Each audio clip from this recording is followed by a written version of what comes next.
You can't run from me. Oh, you can. You keep surprising me.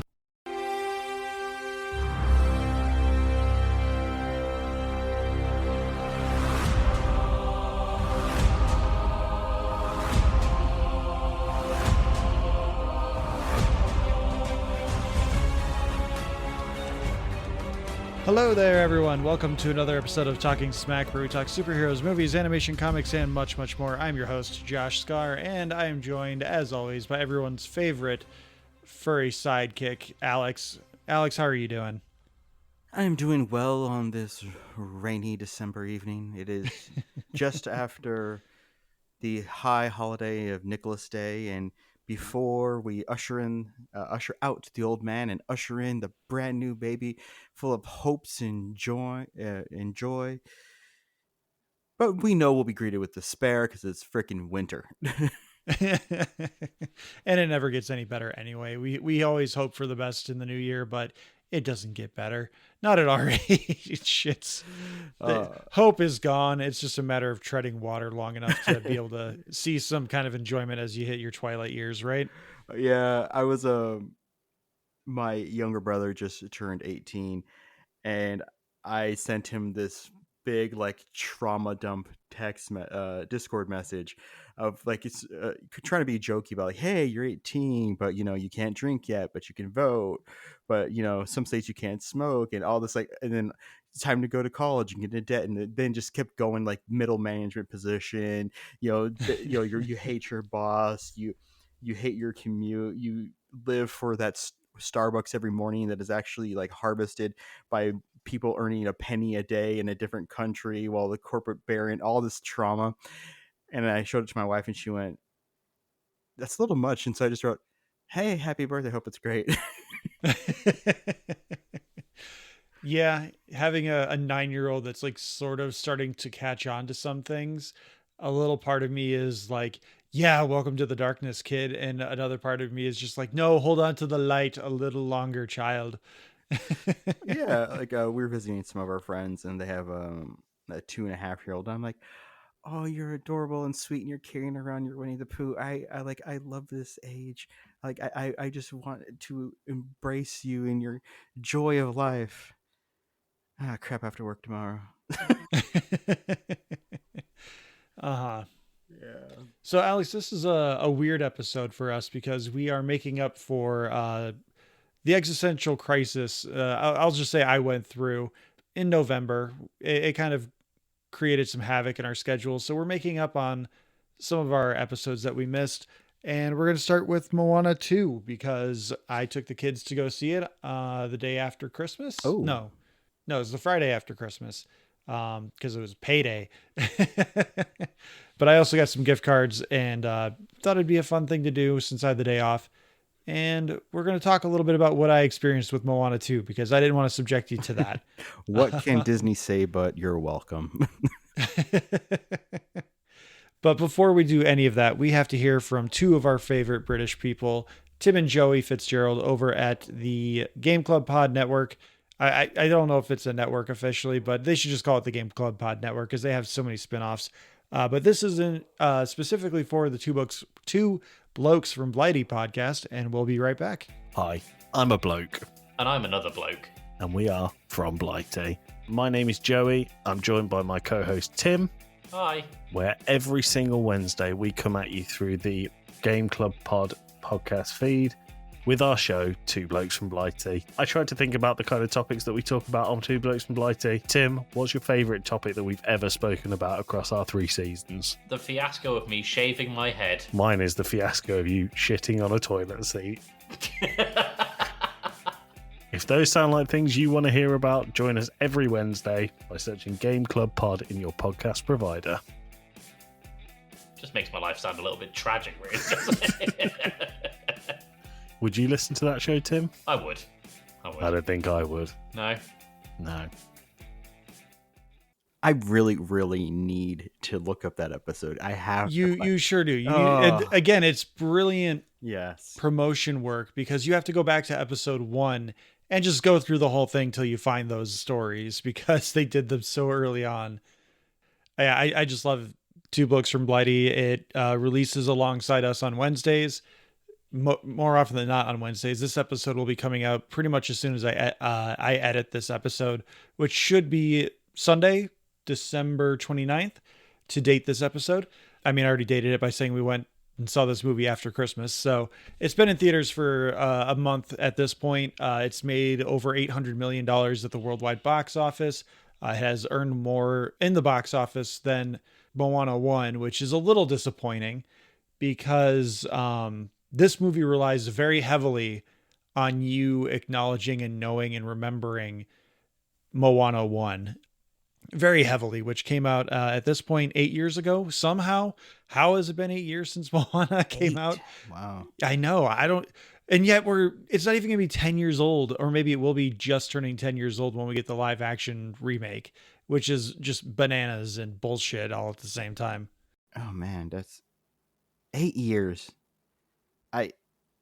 Oh no, I got nothing, man. I'm traumatized that it's been 8 years. I feel like it's been 2, maybe 4, which is why I was like, oh, why are they doing a live action remake? It's only like 4 years. No, but you're right.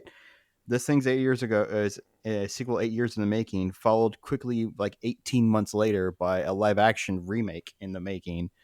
Mm-hmm. I mean, those set pictures look kind of good. Dwayne "The Rock" Johnson looks pretty nice in that tattooed getup he has going to be Maui. I can't wait for the press tour on that, just to hear all the bullshit he's going to spew about how amazing he is and how amazing the things he's doing is in this movie. One of my complaints about Moana 2, which I don't have much to praise other than I do think the animation is very good. The software that they're using just adds a whole new layer. Sorry. It adds a new layer of just depth to the animation.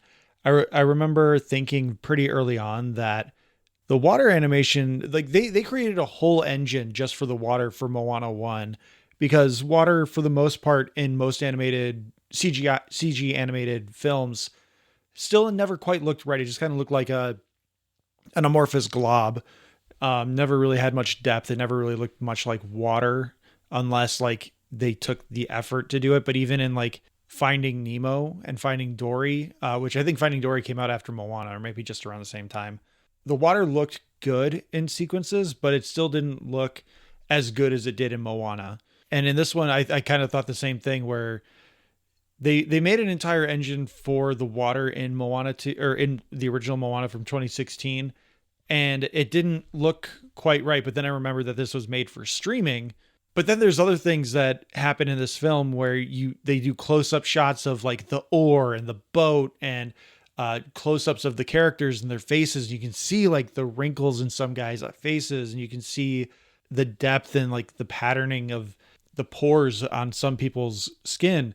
And it's pretty incredible on what they did for what was supposed to be a Disney Plus animated series, which those are more often than not just things that are extended film scripts that just pad out character stuff.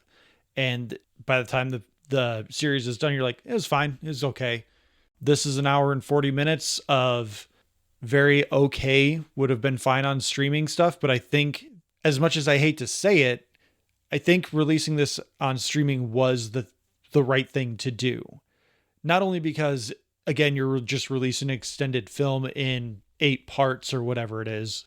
I think if they had done that and they released it over 6 to 8 weeks, it would have just fallen off the face of the earth. People would have completely forgotten about it, would have just stopped watching it, or they would have waited until the thing was done anyway and then just binged all 8 episodes when they were done. I do have a question for you that's non-spoilery. One of the things I had read about the reviews is that the animation, you're praising it, but I've also heard that it's very inconsistent. That it seems like there's definitely portions and even like characters that seem like there definitely were rendered for for the streaming show, which was supposed to be like a 3-8 part streaming series. Before last year, they went, screw it, we need revenue.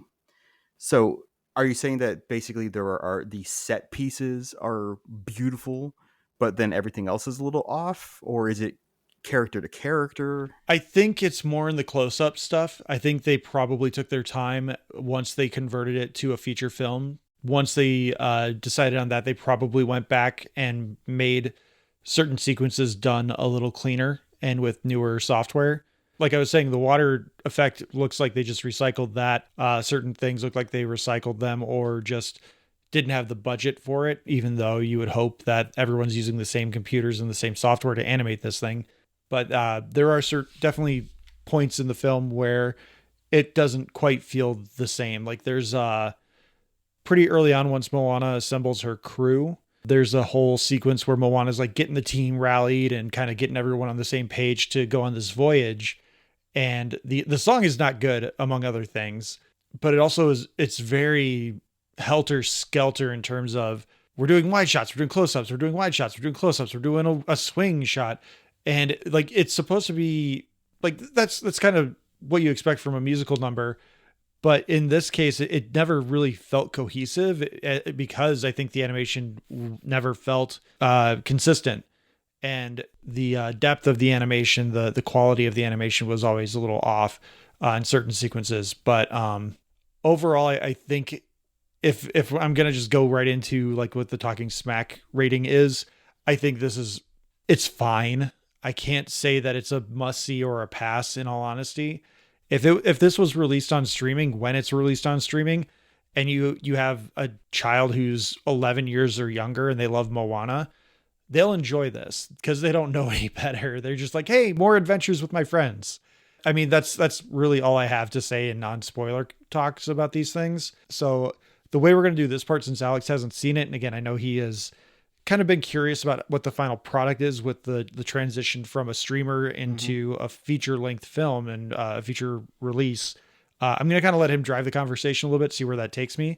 And we're going to dive into spoiler conversation. So first question, the last movie that I remember Disney doing something like this was Atlantis Milo's Return, which was supposed to be like a 3-part, 4-part to be either a TV show but ultimately they just kind of packaged it and dumped it as, I think, direct-to-video. It definitely shows that. Can you feel the chapter breaks, considering this was supposed to be, I think, a 4-part miniseries? I was actually looking for that because I had heard some people say that you can see the stitches where like episodes end and where the transition between episodes happen.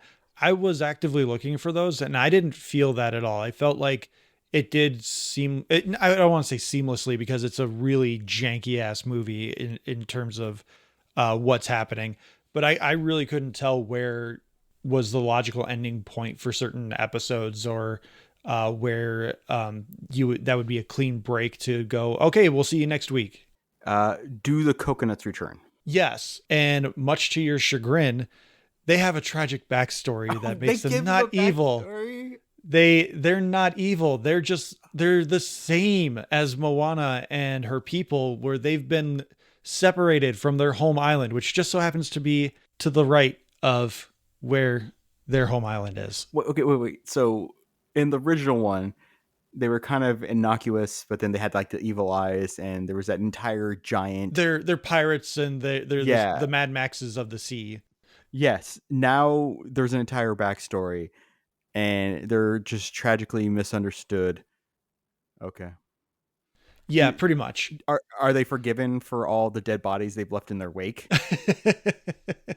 Almost immediately, because in the trailers you have that shot where like the giant octopus thing. I guess it's a clam in the movie. Yes. I mean, in the trailers you really couldn't tell, but it's a giant clam. So to back up, the main premise of the film is it's been 3 years since the end of Moana.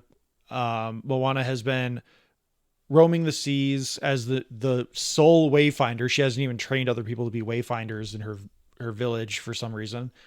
She has been going to islands trying to find signs of other people. And the movie starts with her going on an adventure with Pua and Hey Hey. And they really want you to remember when Hey Hey did all the funny things in the first movie?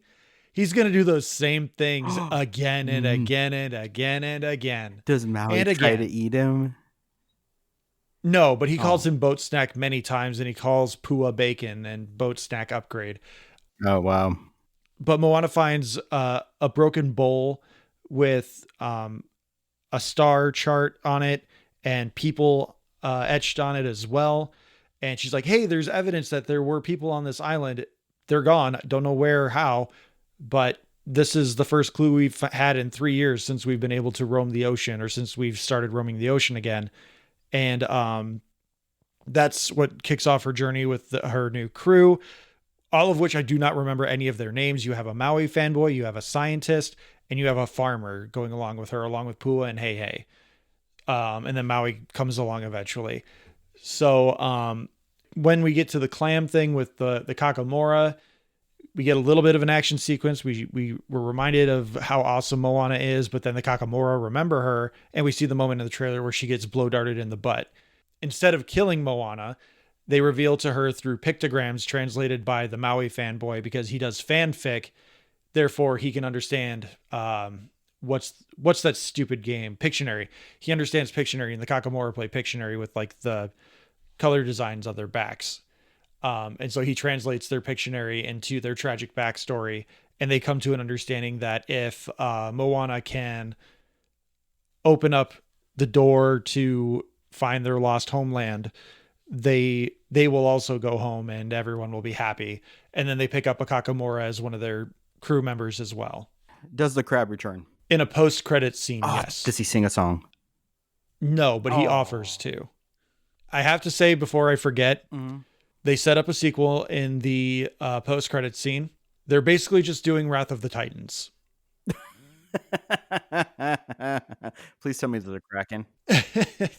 Essentially, that's what the clam is, more or less. The idea of what's going on, why all people are cut off, is because I don't even remember the god's name. He creates a thunderstorm that so this is where the movie falls apart completely. Like, I think the first 20 minutes are fine, but this is where the movie falls apart. So Maui is trying to find the doorway, the pathway, the portal, whatever you want to call it, into Moana's home island. Like, not Motunui, but there's like an ancestral home island for her people.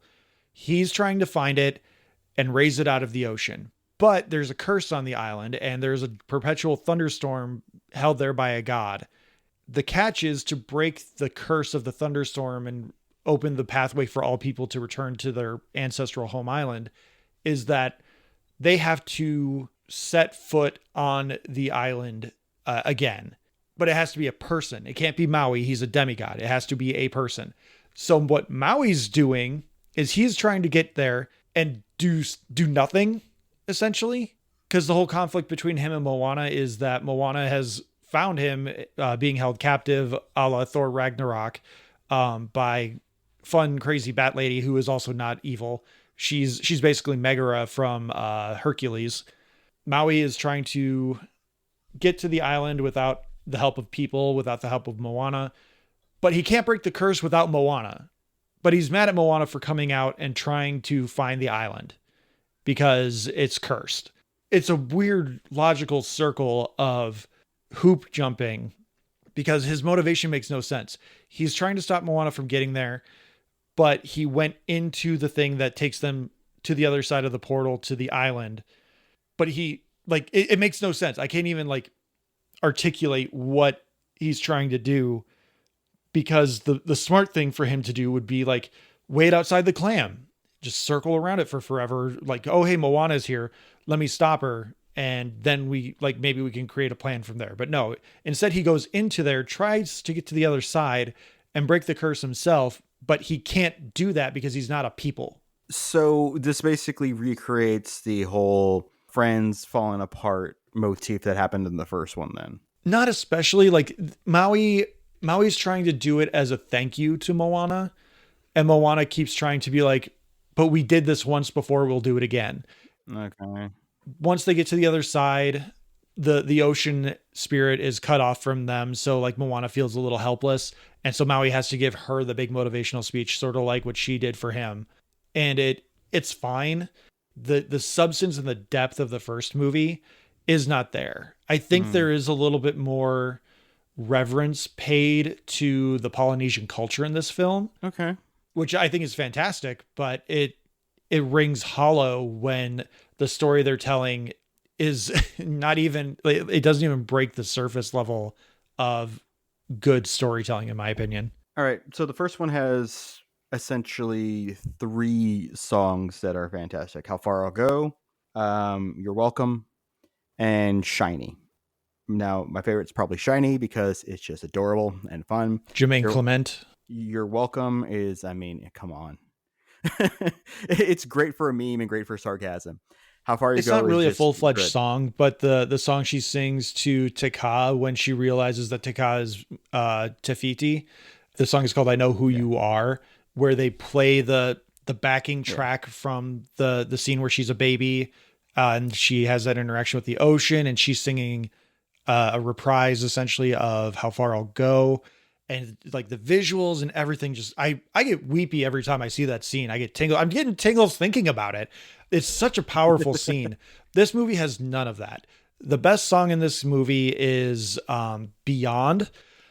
But if you listen to that song, even out of context, without anything to touch base with it, in terms of like the visuals, it is literally just them trying to amalgamate How Far I'll Go, like that entire sequence, because it's done before she goes out on her journey and where she's like wrestling with, oh man, if I go on this journey, I may never come back. How will my sister handle that?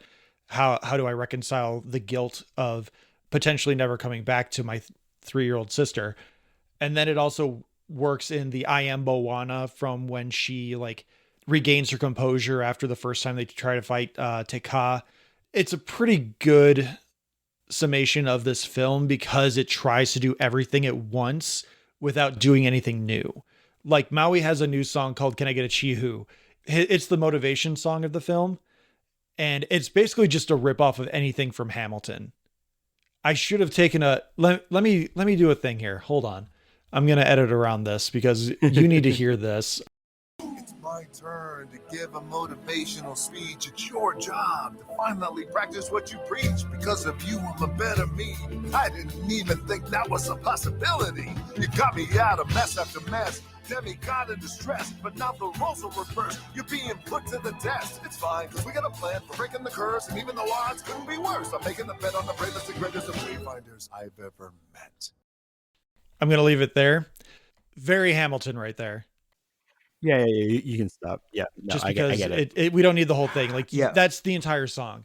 It is very much like they went, okay, the guy who did Hamilton wrote the last songs. Let's give Maui a Hamilton song. Yeah, I think what it also is intending to do is Dwayne Johnson is not necessarily a great singer. I mean, what can I say but you're welcome? It's kind of that sing-songy kind of thing, which is 70-80% of Hamilton is that kind of like, we're not really singing, but we're doing a rhythm, and so I get where they're going with it. But you're right, that is very close to not to go back a Hamilton to song rewritten. Our conversation with Matt last week, but in the Gilmore Girls revival that was on Netflix, there's a sequence where they're auditing a musical that Stars Hollow is putting on, and they're like, and now we're doing a rap like in Hamilton. And like anytime I hear that now, like that is the thing that I hear when a song is very clearly aping off Hamilton. Why is this movie overperforming? I mean, it's that 800 million. It's the name recognition. That is it. Parents see Moana. They aren't as invested as we are in these things. And they're like, oh, Moana 2. Cool. My kids will love it. I also love Moana. I love the songs. And I don't know how it's still making money other than maybe it's people like me who waited and have continued to wait because they're like, oh, the crowds will die down, whatever. And I'll take my kids later. So like you had the initial opening weekend crowd who's just like, yeah, let's go. And then you've had the trickle effect of more people continuing to just be like, okay, crowds are probably down by now and we'll just go now and see it. And then there's also just the kid factor of if there are families out there that have seen this multiple times, it's probably because it shuts their kid up for a couple hours and they like get them home and they take a nap because they're so like excited to have seen Moana on the big screen. Okay. So I really only have maybe like 2 more questions. One of them is going to be, does this finish the story of Moana, or does this set up a third one?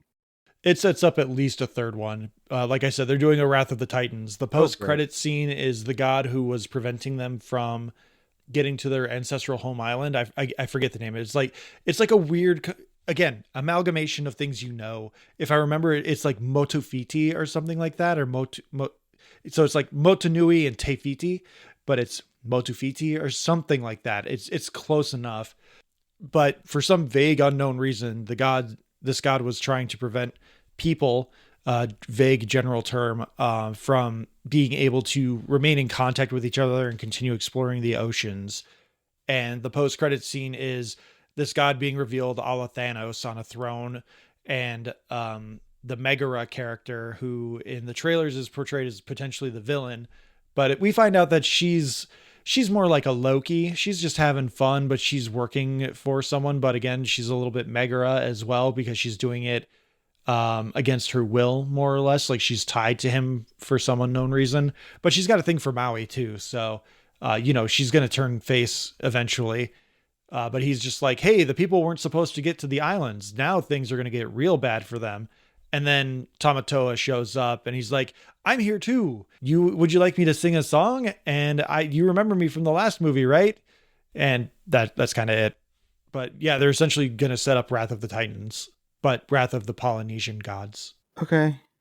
So you and I did not like Inside Out 2 as much as some of our colleagues, but it was still a decent movie, which is kind of more of the same.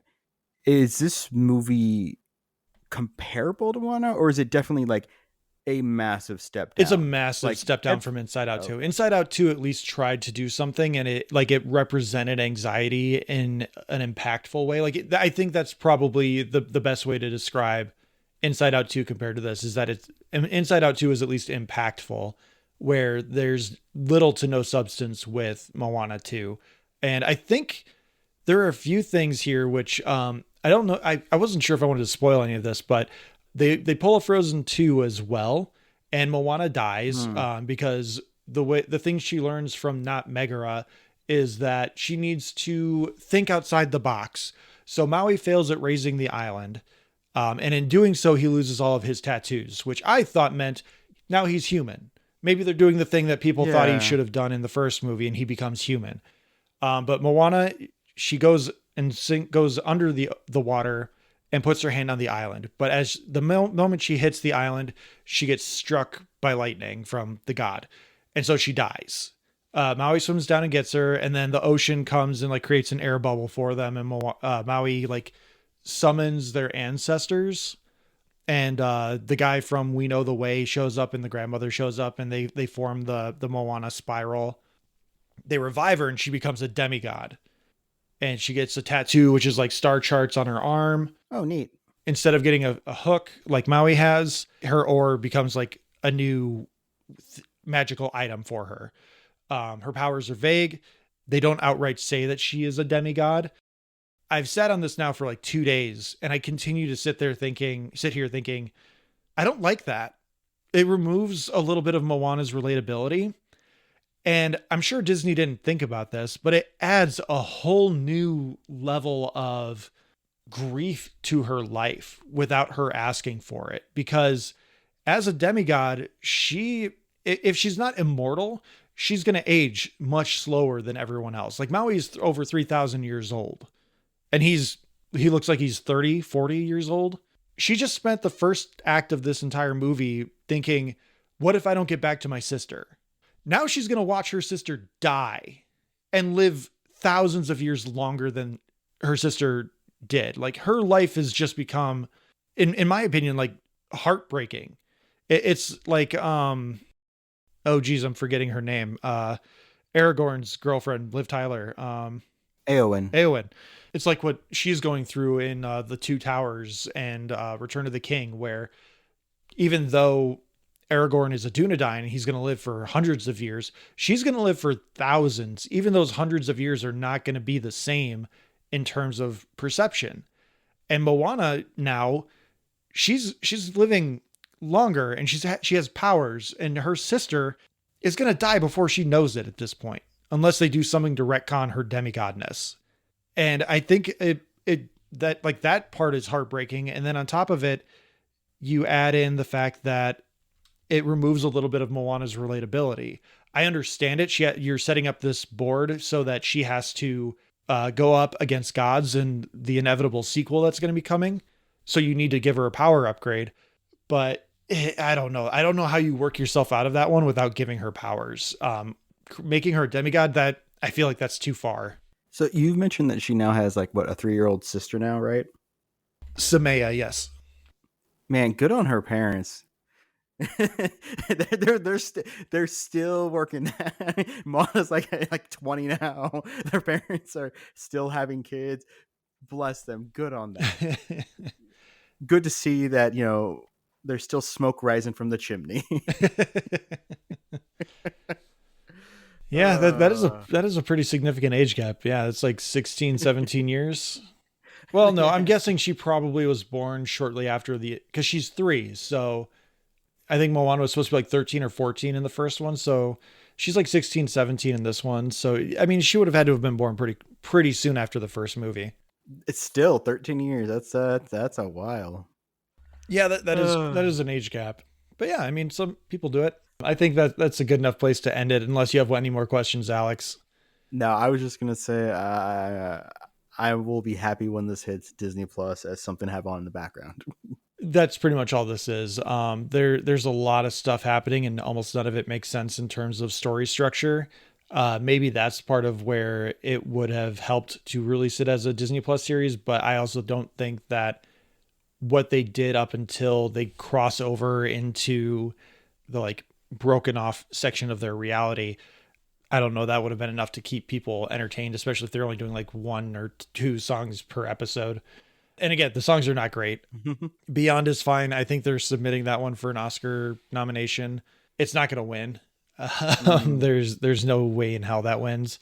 It's too niche. And again, it relies too heavily on people having seen the previous movie. So I don't want to say it's a pass. I think it's something that if you like Moana, if you like Ali'i Carvalho as Moana and just the energy she brings, I think she's enchanting as always in this. That she is the only shining light in this film. She's the only one that shows up, and I think the movie does not help. The Bat Lady, the not Megara, she's interesting, but we don't spend enough time with her either, especially because they do the thing where the first time she shows up, you're like, oh, she's evil. And then she meets Moana and she's like, I'm not evil. I'm just playing it up for the bad guy. I don't want to help him. I'm helping me by helping you. And don't let him know that I helped you. That's distressing. Yeah. But I mean, hey, I saved you $8 to $14 for not having to go see it. And 2.5 hours of my life. Yeah, more like 2. It's only an hour and 40, and there weren't that many trailers in front of it, but none of them are good. So let's get out of here, Alex. Call it a night. Let everyone know about the Discord. Our Discord is where you can hear us having, see us having conversations and join in on them, prompt us. I recently got tagged to comment on James Bond news, but since no one in my life likes James Bond but me, I'm just going to keep it to the Discord where people ask me questions about it. Oh man, that's something we got to talk about when we record the official next week episode, because the guy that was it THR was the link I posted. Yeah. We need to talk more about that because that guy is a troll of a James Bond. Totally. If he's the choice. Totally is. Yeah. But yeah, the link will be down below. tsmackpod@gmail.com. Join us. And you can follow us at Talking Smack Pod on all the social media platforms on Blue Sky, Instagram, Threads, Hive Social, Facebook, YouTube, and TikTok. You can email us your thoughts, questions, reviews, comments, concerns, whatnot at tsmackpod@gmail.com. Thank you to Leo Allen for musical themes. Alex, who's doing the remix? Oh, the remix. I found one. I found a good one. We have Monty, James Bond's Monty Hall. We're doing the remix. It is fantastic. Exactly. Thank you. Oh crap! Monty Hall is actually a game show host. Crap! Who's Monty? Oh no! Yeah, you know what Monty Hall is? He did Let's Make a Deal. He's redoing it. I'm down with Let's Make a Deal. So thank you to Beppo for our original avatars, Retro Studios for our Ricky avatar. Please like, subscribe, rate, review on your podcatcher of choice. If you're watching or listening on YouTube, leave a like, hit that like button. Don't forget to subscribe either. Comment on it. Alex, remind me when we record our next episode. There's a YouTube comment I need to talk about. I keep forgetting about it. Please like, subscribe, rate, review. As I said, Alex, thank you for having me here. Thanks to my kids for giving me an excuse to go see this movie. But most importantly, thank you, dear listener, for taking time to be here. As we release this episode, the NFL playoffs are getting close to happening, so chaos is all ensuing on Sundays. So thank you for taking time with us. Wait, my Steelers are doing their thing. They are dropping 3 games in a row in December. 5th time in 7 years, baby. Packers are in too, but again, listener, thank you for listening and take care. We will see you for the Smackademy Awards on Wednesday.